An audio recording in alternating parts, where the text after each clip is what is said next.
My dear students, welcome back. I am Dilip from DKD English. I hope all of you are very good. আজকের লেসনে কি রয়েছে বা আজকের ক্লাসে কি রয়েছে নিশ্চয়ই এতক্ষণে তোমরা বুঝতে পেরেছো।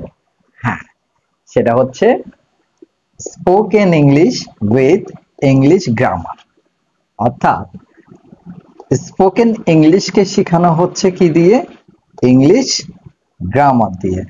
তাহলে এক ঢিলে দুই পাখি, অর্থাৎ তুমি পাশাপাশি গ্রামারও শিখছো এবং spoken ইংলিশও শিখছো।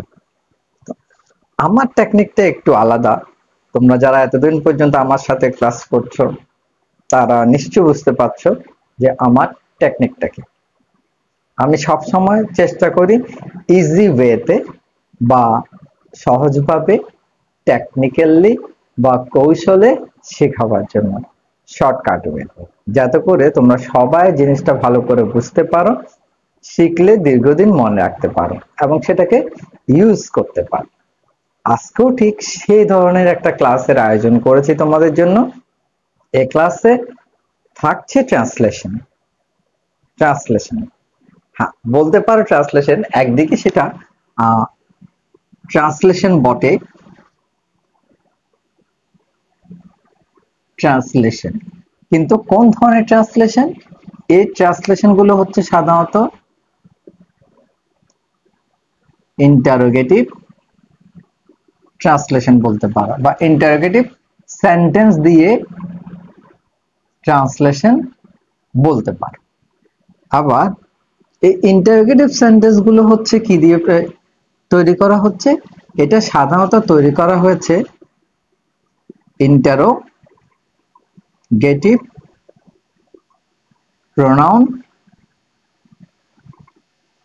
Pronoun plus auxiliary verb. Auxiliary verb আমি এখানে বলবো না, আছে অক্সিলিয়ারি ভার্ব আছে, AUXILIARY, auxiliary verb plus be verb, এইভাবে তৈরি করা হয়েছে বা হচ্ছে। তো তোমরা ক্লাসটা যদি একটু মনোযোগ দিয়ে করো তাহলে বুঝতে পারবে যে সেন্টেন্সের স্ট্রাকচারটা কোন ধরনের বা স্ট্রাকচার গুলো কিরকম। এখানে বেশ কিছু স্ট্রাকচার আছে, তবে খুব ইজি, এগুলো তোমরা সবাই জানো। ট্রান্সলেশন গুলো আমার মনে হচ্ছে কি তোমরা সবাই, অর্থাৎ 100% সবাই পারবে।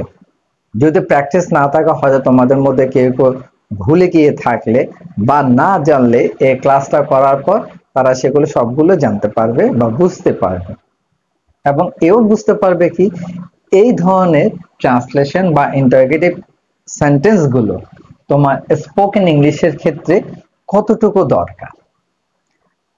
তোমাদের মধ্যে সবাই বা আমাদের মধ্যে ম্যাক্সিমাম সবাই আমরা শুধু স্পোকেন ইংলিশ শিখবো, ইংরেজিতে কথাবার্তা বলতে চাই, শুধু এই একটা স্বপ্ন বা এই একটা ইচ্ছা পোষণ করে থাকি। কিন্তু কিভাবে শিখলে সেটা তোমার জন্য খুব তাড়াতাড়ি শেখা হবে এবং তোমার জন্য সেটা ইউজফুল হবে, দীর্ঘদিন তোমার মনে থাকবে, সেটা তুমি অহরহ ইউজ করতে পারবে, সেই টেকনিকটা খুব কমই শেখানো হচ্ছে বা তোমরা হয়তো খুব কম জনেই জানো। তোমরা শুধু বেশিরভাগ স্টুডেন্টের দেখা যাচ্ছে কি বা বেশিরভাগ ক্ষেত্রে দেখা যাচ্ছে গ্রামার করাচ্ছে। হ্যাঁ, খুব ভালো জিনিস, গ্রামারটা খুবই ভালো জিনিস, কিন্তু কথা হচ্ছে যে তুমি যদি গ্রামারের পাশাপাশি সেটাকে ইউজ করতে না পারো স্পোকেন ইংলিশে, বা স্পোকেন ইংলিশটাকে তুমি যদি গ্রামার দিয়ে ইউজ করতে না পারো, তাহলে তোমার শেখার ক্ষেত্রে একটু ঢিলেমি থেকে যাবে। হয়তো তুমি মুখস্থ করছো, কিন্তু কথা হচ্ছে যে সেই মুখস্থ বিদ্যাটা তোমার কতক্ষণ কাজে লাগবে। সাপোজ তুমি মনে করো এখান থেকে ঘর থেকে বের হয়েছো, কিছু সেন্টেন্স মুখস্থ করে নিয়েছো, যে তুমি তোমার ফ্রেন্ডের সাথে বা যার সাথে দেখা হবে সেটা কোন ধরনের সেন্টেন্স গুলো দিয়ে তুমি তার সাথে কথাবার্তা বলবে, সে ধরনের কিছু সেন্টেন্স বা কিছু কোয়েশ্চেন তুমি মুখস্থ করে রেখেছো। কিন্তু কথা হচ্ছে যে পরিবেশ পরিস্থিতি কি সেরকম থাকে বা সব সময় সেরকম থাকবে? বা তুমি যেগুলো প্রশ্ন শিখে গেছো সেগুলো কি তুমি তোমার ফ্রেন্ডকে বা তোমার অপোজিট পার্টনারকে সেভাবে জিজ্ঞেস করতে পারবে? সে ধরনের পরিবেশ কি থাকবে? হয়তো দেখা যাচ্ছে কি সময় এবং পরিবেশ একটু অন্যরকম ভাবে ঘুরে গেল, তখন কি তুমি সে ধরনের প্রশ্ন করতে পারবে? না, তখন তোমাকে অন্যরকম প্রশ্ন করতে হবে। তাহলে সেক্ষেত্রে তোমাকে কি জানতে হচ্ছে? প্রশ্ন করার সিস্টেমটা জানতে হচ্ছে, বা কিভাবে সে প্রশ্নটা তৈরি করতে হবে, স্ট্রাকচারটা জানতে হচ্ছে। আর আমি শিখাচ্ছি সেই ধরনের স্ট্রাকচার দিয়ে স্পোকেন ইংলিশ বলো বা ইন্টারোগেটিভ সেন্টেন্স বলো, এগুলো শিখাচ্ছি। পাশাপাশি সেগুলো কিভাবে আনসার করতে হবে, অর্থাৎ কিভাবে রিপ্লাই দিতে হবে, সেটাও শেখাচ্ছি। আমার এই চ্যানেলে তুমি হয়তো তোমার যা দরকার ইংলিশ রিলেটেড সবকিছু পেয়ে যাবে।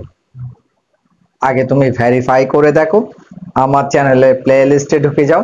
প্লে লিস্টে গিয়ে দেখবে কি ওখানে অনেকগুলো প্লে লিস্ট আছে। তোমার প্রয়োজনীয় ভিডিওগুলো তুমি ওখান থেকে ওয়াচ করে নাও, দেখে নাও। যদি মনে হয় কি এই ক্লাসগুলো টেকনিক্যাল এবং তোমার জন্য ইউজফুল হবে, ইজি লাগছে, তুমি শিখে অনেকদিন মনে রাখতে পারবে, ইউজ করতে পারবে, তাহলে আমি তোমাকে পরামর্শ দেব বা রিকোয়েস্ট করব আমার চ্যানেলটা সাবস্ক্রাইব করে আমার সঙ্গে থেকে শেখার জন্য। আর তোমরা যারা ইতিমধ্যে আমার চ্যানেলটা সাবস্ক্রাইব করেছো তাদেরকে অজস্র ধন্যবাদ। তাহলে এখন তোমাদেরকে এই ক্লাসে আমি শিখাতে চলেছি কি ইন্টারোগেটিভ সেন্টেন্স বা ইন্টারোগেটিভ প্রোনাউন দিয়ে। আর এখানে সেন্টেন্স একটা জিনিস, প্রোনাউন একটা জিনিস, কিন্তু অর্থাৎ আমি বোঝাতে চাচ্ছি ইন্টারোগেটিভ প্রোনাউন বা অক্সিলিয়ারি ভার্ব অথবা বি ভার্ব দিয়ে কিভাবে ইন্টারোগেটিভ সেন্টেন্স তৈরি করতে হয় স্পোকেন ইংলিশের জন্য, সেটা এখানে শেখাতে চলেছি। আমি শুধু ইন্টারোগেটিভ সেন্টেন্স দিচ্ছি না, এখানে সঙ্গে সঙ্গে তার বাংলা মিনিংটাও বলে দিচ্ছি, যাতে করে তোমরা খুব দ্রুত শিখতে পারো এবং এটা বুঝতে পারো যে এই প্রশ্ন যে আমি জিজ্ঞেস করছি এর বাংলা অর্থটা কি।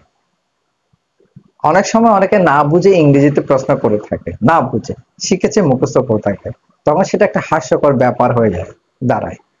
ঠিক আছে, তো এখন একটু মনোযোগ দিয়ে তোমরা যদি এই ক্লাসটা করো, আমার মনে হয় এই ক্লাসের ডিটেলস তোমরা ভালো করে বুঝে যাবে। আর আমি দিচ্ছি আজকে শুধু তোমাদেরকে প্রশ্নগুলো বুঝিয়ে দিচ্ছি কিভাবে প্রশ্ন তৈরি করতে হবে। তোমাদের কাজ হবে কি এই প্রশ্নগুলো আনসার রেডি করে ফেলা। প্রশ্ন তো শিখবেই, প্রশ্ন শেখার পাশাপাশি সেগুলো কিভাবে আনসার করতে হয় সেটাও লিখে ফেলবে। এর পরবর্তী ক্লাসে আমি চেষ্টা করব যে এগুলোর আনসার কিভাবে লিখতে হয় সেটা বলে দেওয়ার জন্য। আমি বারবার বলছি, আমি কিন্তু বেশিরভাগ জোর দিচ্ছি ভোকাবুলারির উপর। আমি আবারও বলছি ভোকাবুলারির উপর বা ইংলিশ ওয়ার্ড মিনিং এর উপর। তোমরা যারা আমার সাথে ক্লাস করছো তারা হয়তো বুঝতে পারছো, আমি প্রায় সব সময় বলে থাকি ইংলিশ ওয়ার্ড মিনিং আগে, এক নম্বরে ইংলিশ ওয়ার্ড মিনিং, এরপরে হচ্ছে গ্রামার। এই দুটো জিনিসকে একসাথে যদি তুমি নিয়ে শিখতে পারো ইংলিশটা, তাহলে ইংরেজিতে তোমার স্বপ্ন পূরণ হবে। সময় লাগতে পারে একটু, কিন্তু তুমি সাকসেস হবে। সুতরাং প্রথমে চেষ্টা করো ইংলিশ ওয়ার্ড মিনিং শিখে ফেলার জন্য। আর আমি যেহেতু দেখো এখানে গ্রামারের ইউজটা আমি তোমাকে বুঝিয়ে দিচ্ছি, গ্রামারের ইউজ আছে, গ্রামারের ইউজটা কোথায় কিভাবে হচ্ছে তাও বুঝিয়ে দিচ্ছি। মনোযোগ দিয়ে একটু ওয়াচ করো, আশা করছি যে তোমার জন্য সেটা বেনিফিটেড হবে। Spoken English with grammar class 2। এর আগে ক্লাস 1 গেছে, খুব শর্ট ক্লাস করাচ্ছি এগুলো এবং খুব ইজি ওয়েতে কতগুলো ক্লাস করাচ্ছি। তোমরা নিশ্চয় লক্ষ্য করছো গত ক্লাসে যেগুলো আমি ট্রান্সলেশনের মতো দিয়েছি বা ট্রান্সলেশন দিয়েছি সেগুলো এই ক্লাসের উপর ডিপেন্ড করে। সেখানে তেমন কোনো কোয়েশ্চেন ছিল না, সেখানে ছিল শুধু কি কিছু বিবরণ, কিছু অ্যাডজেক্টিভ নিয়ে বা অন্য কিছু নিয়ে সেটার বিবরণ। এখানেও ট্রান্সলেশন আছে, তবে কথা হচ্ছে সেটা কিভাবে এই ask questions with interrogative pronouns and auxiliary verb। তাহলে প্রশ্ন জিজ্ঞেস করো বা জিজ্ঞেস করাটা লার্ন বলতে পারো, যে learn ask question, how to ask questions with interrogative pronouns and auxiliary verb। তাহলে এখানে তোমাকে ইন্টারোগেটিভ প্রোনাউন কাকে বলে সেগুলো কি কি তাও জানতে হচ্ছে, এবং অক্সিলারি ভার্ব কোনগুলো সেগুলোও জানতে হচ্ছে, বা অক্সিলারি ভার্ব কাকে বলে সেগুলো জানতে হচ্ছে। এগুলো তো তোমরা ম্যাক্সিমাম সবাই জানো, এগুলো যদি না জানতে হয়তো স্পোকেন ইংলিশ শিখতে চাইতে না বা শেখার জন্য তেমন একটা আগ্রহ করতে না। তারপরও এই ইন্টারগ্রেটিভ প্রোনাউন এবং অক্সিলিয়ারি ভার্বস আমি আলাদাভাবে আমার গ্রামার ক্লাসে পড়িয়েছি, শিখিয়েছি। যেহেতু স্পোকেন ইংলিশ আলাদা একটা পার্ট করে ফেলেছি এখন, সেহেতু আমি এখানেও আলাদা করে বুঝিয়ে দেব পরে ক্লাসগুলোতে। এখন তোমরা যেহেতু স্পোকেন ইংলিশটা আগে শিখতে চাচ্ছ, মানে ইংরেজিতে কথাবার্তা বলা, সেহেতু আমি প্রথমে এই ধরনের ক্লাসগুলো করিয়ে যাচ্ছি এবং পাশাপাশি গ্রামারও করাচ্ছি। তবে ডিটেলস গ্রামার আরো পরে, আর দু একটা ক্লাস পরে হয়তো করাবো। এখন দেখো প্রশ্ন কিভাবে করতে হয়, হাউ টু আস্ক কোয়েশ্চেন্স। দেখো প্রশ্নগুলো আমার মনে হয় তোমরা সবাই জানো, তারপরও হয়তো মাথা থেকে একটু সরে গেছে বা রেগুলার ইউজ করো না বলে হয়তো একটু ভুলে গেছো, তাই সেগুলোকে রিভিউ করার জন্য এই প্রশ্নগুলো বা এই ক্লাসটার আয়োজন করেছি। তোমরা একটু মনোযোগ দিয়ে শুনে নাও, দেখো, বোঝার চেষ্টা করো যে কিভাবে রিলেটিভ ইন্টারোগেটিভ প্রোনাউন দিয়ে এবং অক্সিলিয়ারি ভার্ব দিয়ে কোয়েশ্চেন করা হচ্ছে বা কিভাবে কোয়েশ্চেন তৈরি করতে হচ্ছে। স্ট্রাকচার গুলো এখান থেকে দেখে বোঝা যাচ্ছে, কিন্তু তারপর যদি বোঝা না যায় আমি পরে আবার সেটা বুঝিয়ে দেবো। স্ট্রাকচার বোঝাতে গেলে আর একটু বেশি সময়ের দরকার হবে। দেখো, হু আর ইউ, এখানে হু হচ্ছে ইন্টারোগেটিভ প্রোনাউন আর হচ্ছে ভার্ব, এখানে কি বি ভার্ব। এটা হচ্ছে interrogative pronoun, be verb, you হচ্ছে প্রোনাউন। এটা হচ্ছে কি অক্সিলিয়ারি ভার্ব। অক্সিলিয়ারি ভার্ব না, ঠিক, এটা হচ্ছে বি ভার্ব। তুমি কে, তুমি কে বলতে কিন্তু এখানে তুমি কে হও বা তোমরা কারা হও। এই যে হও, হও শব্দটা কিন্তু আমরা লিখি না, কিন্তু এটা থাকে, হয়তো উজ্জ্ব থাকে, অথবা হয়তো মাঝে মধ্যে আমরা এটাও বলি তুমি কে হও হে, তুমি কে হও। তখন আমরা বলার জন্য হু আর ইউ এটা ব্যবহার করি, কিন্তু আসলে হয়তো দেখা যায় কি ম্যাক্সিমাম ক্ষেত্রে আমরা হু আর ইউ এটাই বলি, তুমি কে বা তোমরা কারা। হোয়াট ইজ ইউর নেম, তোমার নাম কি। এখানে তুমি এভাবেও লিখতে পারো বা বলতে পারো what's your name. How are you, তুমি কেমন আছো। হাউ ওল্ড আর ইউ, তোমার বয়স কত। দেখো খুব সহজ সহজ প্রশ্ন, অথচ এই সহজ প্রশ্নগুলো প্র্যাকটিসের অভাবে বা ভয় করো বলে বা ভুলে গেছো বলে এগুলো তোমরা হয়তো করতে পারো না। তাই আজকে আমি হয়তো প্রায় 80টার মতো প্রশ্ন নিয়েছি, এগুলো তোমরা শিখে ফেললে অন্তত মনের মধ্যে একটা সাহস আসবে যে কিভাবে প্রশ্ন করতে হয়, দেখায় বা সাক্ষাতে বা কারো কাছ থেকে কোনো ইনফরমেশন নিতে হলে, অথবা তোমার কাছ থেকে এই বিষয়ে কোনো ইনফরমেশন চাইলে তুমি কিভাবে এর উত্তরগুলো করবে। When is your birthday, তোমার জন্মদিন কবে। Where were you born in, where you born in, তুমি কোথায় জন্মগ্রহণ করেছো। What is your date of birth, তোমার জন্মদিন বা জন্ম তারিখ কোনটি বা কবে। What class do you read in, তুমি কোন ক্লাসে পড়ো। এটাকে অন্যভাবে বলা যায় What class are you in. What is the name of your school or college, তোমার বিদ্যালয় বা স্কুল অথবা কলেজের নাম কি। What's your favorite game, তোমার প্রিয় খেলা কোনটি। What's your favorite subject, তোমার প্রিয় বিষয় কোনটি।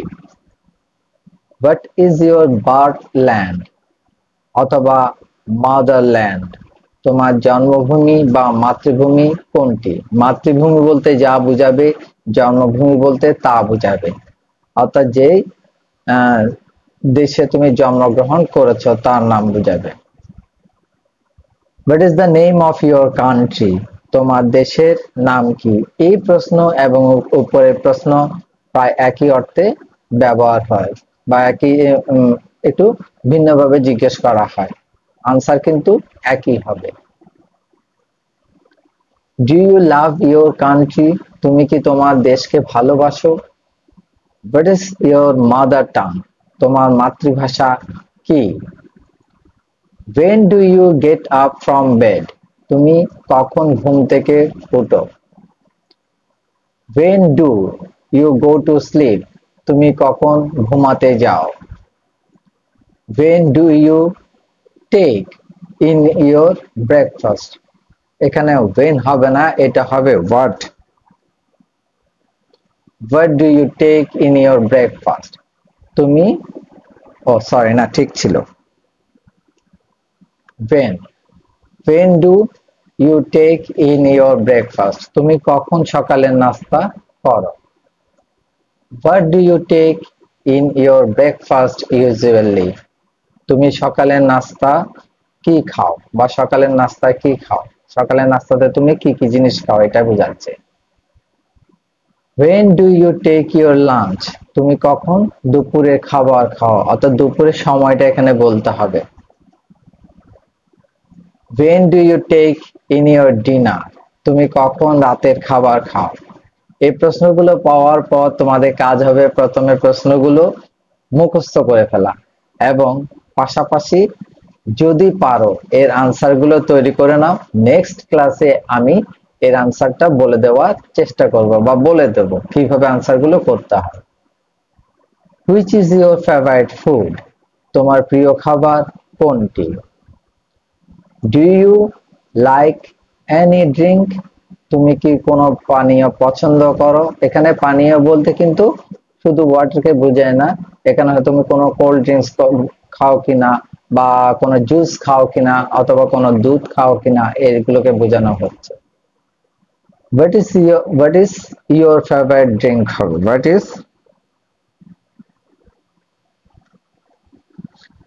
is your favorite drink? তোমার প্রিয় পানীয় কোনটি?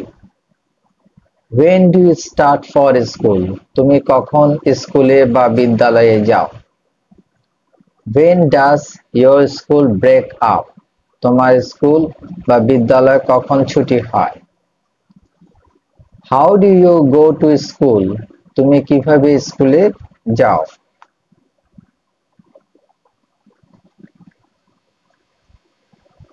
What is the name of your school?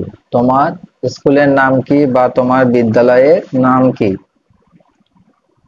How far is your school from your home?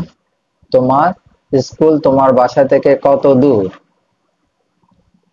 What is the name of your favorite teacher? তোমার প্রিয় শিক্ষকের নাম কি? Who is she? Who is he? এখানে she হচ্ছে যে ফেমিনিন জেন্ডার অর্থে বা স্ত্রীলিঙ্গ অর্থে, আর হি হচ্ছে ম্যাসকুলিন জেন্ডার অর্থে বা পুংলিঙ্গ অর্থে। আর তিনি কে বলতে কিন্তু এখানে টিচারকে বোঝানো হচ্ছে না, হয়তো তোমার পাশাপাশি তুমি যাকে প্রশ্ন করছো তার পাশে একজন আছে, তাকে জিজ্ঞেস করছো যে হু ইজ শি বা who is he. What is your father's name? তোমার বাবার নাম কি? What is your father? What does your father do? দুইটা প্রশ্নের উত্তর একই হবে বা একই অর্থ বুঝাবে। তোমার বাবা কি করেন? How old is your father? অথবা হাউ ওল্ড ইজ হি? তোমার বাবার বয়স কত বা তার বয়স কত? এভাবে লিখতে পারো। হাউ ওল্ড ইজ হি মানে তার বয়স কত। How is your father? তোমার বাবা কেমন আছেন? What is your mother's name? তোমার মায়ের নাম কি? What is your mother? অথবা what does your mother do? তোমার মা কি করেন? How is your mother? তোমার মা কেমন আছেন? এখানে কিন্তু একটাকে দিয়ে অনেক কিছু, এই একটা প্রশ্ন শিখলে তুমি এই একটা প্রশ্নকে দিয়ে আরো কিছু প্রশ্ন করতে পারো। যেমন এখানে বলতে পারো how is your brother, how is your sister, how is your grandmother, how is your grandfather, how is your uncle. অর্থাৎ সিঙ্গুলার কোনো নাউনকে যদি তুমি প্রশ্ন করো তখন সেটা থার্ড পারসন সিঙ্গুলার নাম্বার হলে তখন এইভাবে হবে হাউ ইজ, কিন্তু প্লুরাল হলে তখন সেটা হবে how R. How are your parents? যেমন দেখো এখানে হাউ আর রয়েছে, কেন হয়েছে? কারণ এখানে ইউর প্যারেন্টস বুঝাচ্ছে। প্যারেন্টস মানে হচ্ছে মা বাবা, কিন্তু যদি প্যারেন্ট দেয় তখন হয় মা নতুবা বাবা, যে কোনো একজনকে বোঝাবে। How old is your mother? How old is she? তোমার মায়ের বয়স কত বা তার বয়স কত? Sorry. Have you any brother or sister? তোমার কি কোনো ভাই অথবা বোন আছে? What's your brother's name? তোমার ভাইয়ের নাম কি? What's your sister's name? তোমার বোনের নাম কি? How many family members in your family? তোমার পরিবারের সদস্য সংখ্যা কত বা তোমার পরিবারে কতজন সদস্য আছে? How is your family? তোমার পরিবার কিরকম বা কেমন? মানে এটা কি যৌথ পরিবার না একক পরিবার, এভাবেও বোঝানো হয়। বা তোমাদের পরিবারটা কিরকম ফ্যামিলি, কি সুখী ফ্যামিলি না দুঃখী ফ্যামিলি, মা কি কোন রকম বা ঝগড়াটে ফ্যামিলি বা অন্যরকম ফ্যামিলি কিনা, এটাও প্রশ্ন করতে একইভাবে প্রশ্ন করা হবে। How are you? তুমি কেমন আছো? Hmm do you like or love most? তুমি কাকে বেশি পছন্দ করো? Who is your favourite person? তোমার প্রিয় ব্যক্তি কে? Who teaches you at home? তোমাকে বাড়িতে কে শেখান? Who cook food for you at home? বাড়িতে তোমার জন্য কে রান্না করেন? What do you do in your free time? তোমার তুমি তোমার মুক্ত বা অবসর সময়ে কি করো? What is your hobby? তোমার প্রিয় শখ কি? How do you spend your leisure or free time? তুমি কিভাবে তোমার প্রিয় সময় কাটাও, অবসর সময় কাটাও? What do you do in the afternoon? তুমি বিকেলে কি করো? What do you like to play? তুমি কি খেলতে পছন্দ করো? Whom do you play with? তুমি কার সঙ্গে খেলো? Where do you play with? তুমি কোথায় খেলো? Do you watch TV? TV বলতে এখানে টেলিভিশনকে বোঝানো হবে বা বোঝানো হচ্ছে। তুমি কি টেলিভিশন দেখো? When do you watch TV? তুমি কখন টেলিভিশন দেখো? What is the name of your থানা or উপজেলা? তোমার উপজেলা বা থানার নাম কি? What is the name of your post office? তোমার ডাকঘরের নাম কি? What is what is your post office code number? এখানে what is your হবে পোস্ট অফিস কোড নাম্বার, তোমার ডাকঘরের কোড নাম্বার কত? What is the name of your village? তোমার গ্রামের নাম কি? In which district is it situated? অর্থাৎ এই গ্রামটা কোন জেলায় অবস্থিত? What is the name of your district? তোমার জেলার নাম কি? এটা হচ্ছে তুমি কোন জেলায় বাস করো। তোমার গ্রামের জেলা আর এই জেলা যদি আলাদা হয়, সেটার আলাদা প্রশ্ন এভাবে করতে হবে। What is the name of your home town? তোমার শহরের নাম কি? অর্থাৎ তুমি বর্তমানে যে শহরে আছো সেই শহরের নাম কি? What are you doing? তুমি কি করছো? Where do you live? তুমি কোথায় থাকো বা কোথায় বাস করো? Where are you come from? তুমি কোথায় থেকে এসেছো। এখানে তুমি এটাও দিতে পারো, where have you come from, এভাবে দিতে পারো, অর্থাৎ তুমি কোথা থেকে এসেছো। Do you have any friend in school? তোমার কি স্কুলে কোনো বন্ধু আছে? What is your best friend? Who is your best friend? তোমার সেরা বন্ধুর নাম কি? Which is your favourite game? তোমার প্রিয় খেলার নাম কি? Do you like to play cricket? তুমি কি ক্রিকেট খেলতে পছন্দ করো? Would you like to play with me? তুমি কি আমার সঙ্গে খেলবে? What is your blood group? তোমার রক্তের গ্রুপ কি? What is your nationality? তোমার জাতীয়তা কি? What is your religion? তোমার ধর্ম কি? What is your mobile number? তোমার মোবাইল নাম্বার কত? What is your favourite colour? তোমার প্রিয় রং কি? এখানে দেখো হোয়াট ইজ দিয়ে কিভাবে প্রশ্ন করতে হচ্ছে, অর্থাৎ ইন্টারোগেটিভ প্রনাউন এবং ভার্ব, তারপরে pronoun. What is your favourite colour? তোমার প্রিয় রং কি? Have you any pet animal? তোমার কি কোনো পোষা প্রাণী আছে? আজকে এতটুকুই দিলাম। এরপরে কন্টিনিউশন থাকবে 81 থেকে, এরকম ছোট ছোট প্রশ্ন এবং এগুলো আনসার সহ। আশা করছি তোমাদের কাছে খুব ভালো লাগছে, তোমরা ভালোভাবে শিখতে পাচ্ছ। So thank you very much for watching the video.